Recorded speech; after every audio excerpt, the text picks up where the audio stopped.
আসসালামু আলাইকুম, কেমন আছেন? দেখতে পাচ্ছেন আমি অফিস থেকে আসার পর পানিতে গোসল করার জন্য পাগল হয়ে গেছে।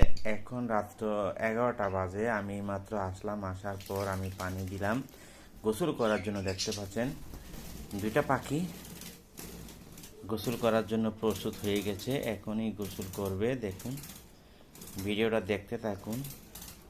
শালিক পাখির বাচ্চা যখন বড় হয়ে যায়, গোসল করার জন্য প্রস্তুত হয়, এই ভিডিওটি দেখুন। তাদেরকে খাবার দেওয়া হয়। শালিক পাখির একটা ভুট্টা পাওয়া যায়, সেই ভুট্টাকে গুঁড়া ভুট্টা, সেই ভুট্টাকে পানিতে গুলিয়ে তাদেরকে খাওয়াতে হয়। এখনও তারা নিজে থেকে খাবার শিখে নাই, তবে অতি শীঘ্রই তারা খাবার শিখে যাবে।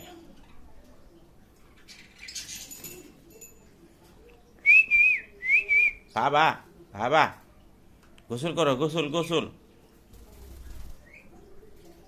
গোসল করবো না? হ্যাঁ।